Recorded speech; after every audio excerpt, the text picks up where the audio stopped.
Hey, good morning, everybody. Here is a coffee mug we got from Mystic, Connecticut when we visited an Idaho friend named Jennifer. Hi, Jen, and family. So today is Exodus 11:4. And Moses said, "Thus says the Lord, about midnight I will go into the midst of Egypt, and all the firstborn in the land of Egypt shall die, from the firstborn of Pharaoh who sits on his throne, even to the firstborn of the female servant who is behind the handmill, and all the firstborn of the animals." So at midnight, all the firstborn are going to die, except for Israel. We'll find out. So here's God saying that at midnight in the land of Egypt, here's my picture of Egypt, the firstborn is going to die. "My child is dead," says Pharaoh. There's a loud cry. Oh no. Female servant behind the handmill, crushing the wheat or the grain. "My child is dead, and all the animals. The firstborn is going to die. But against none of the children of Israel shall a dog move its tongue against man or beast, that you may know that the Lord does make a difference between the Egyptians and Israel." Exodus 11:7. So, "None of the children of Israel shall a dog move its tongue against man or beast." So there's a dog moving the tongue. And the people in Israel are protected. And I need to move this. This is the blood over the house, over the door, which I have not explained, which I need to. "Moses went out from Pharaoh in great anger."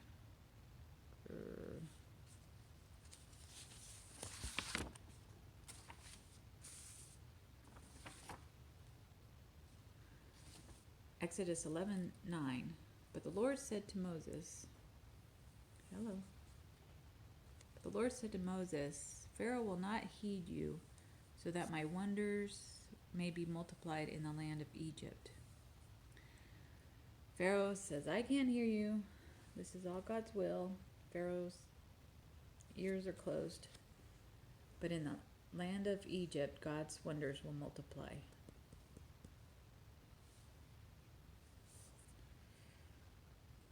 So Moses and Aaron did all these wonders before Pharaoh, and the Lord hardened Pharaoh's heart, and he did not let the children of Israel go out of his land. So there's Moses and Aaron doing the wonders. Pharaoh's heart hardened, and that's like barbed wire. And Pharaoh did not let the children of Israel go. He said, "Stop." So this is Passover. The Lord spoke to Moses. "On the 10th of this month, every man shall take for himself a lamb without blemish.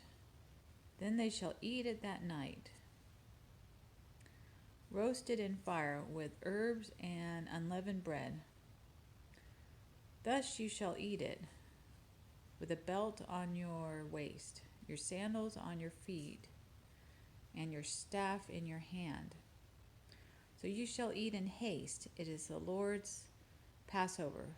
For 7 days no leaven will be found in your house. And it shall be when your children say to you, 'What do you mean by this service?' that you shall say, 'It is the Passover sacrifice of the Lord.'" So they're going to have a special meal. I've had this Passover meal once. It was so touching.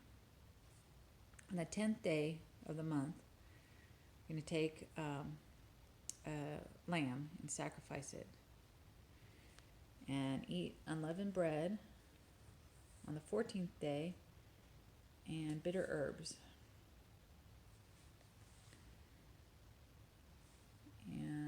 with a belt on your waist and sandals on your feet and your staff in your hand.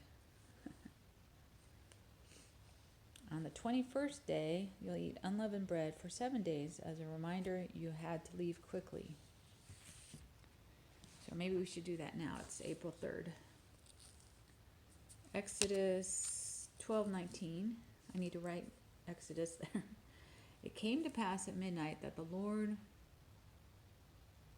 This is the second time I've read this story and drawing it. It came to pass at midnight that the Lord struck all the firstborn in the land of Egypt, from the firstborn of Pharaoh who sat on the throne, and the firstborn of the captive who was in the dungeon, and all the firstborn of the animals.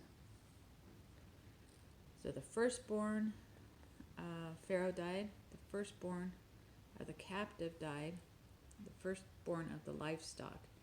There's a cow, pig, sheep, chicken. So Pharaoh rose in the night, he and all his servants and all the Egyptians. Here's the night. Pharaoh said, "Get up." Everybody got up. He said, "What's happening?" All his servants and all the Egyptians got up. So Pharaoh rose in the night, he and all his servants. There was a great cry in Egypt. Oh no. I can't imagine what that cry was like. I'm sure it was horrible. Not a house without someone dead. So this house has somebody dead. This house has somebody dead. This house has somebody dead. This one and this one. Exodus 12:31 through 32. Then he called for Moses and Aaron that night and said, "Okay, you can go, everyone.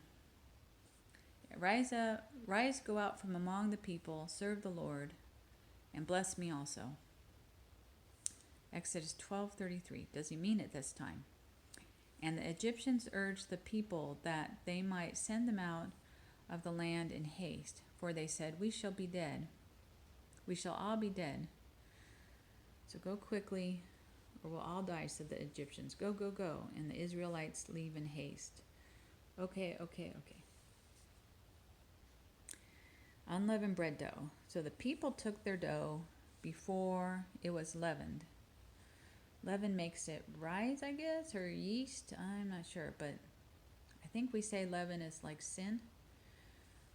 Having their kneading bowls bound up in their clothes and on their shoulders, now the children of Israel had done according to the word of Moses, and they had asked from the Egyptians articles of silver, articles of gold, and clothing.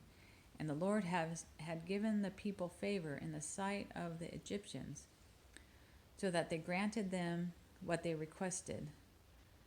Thus they plundered the Egyptians.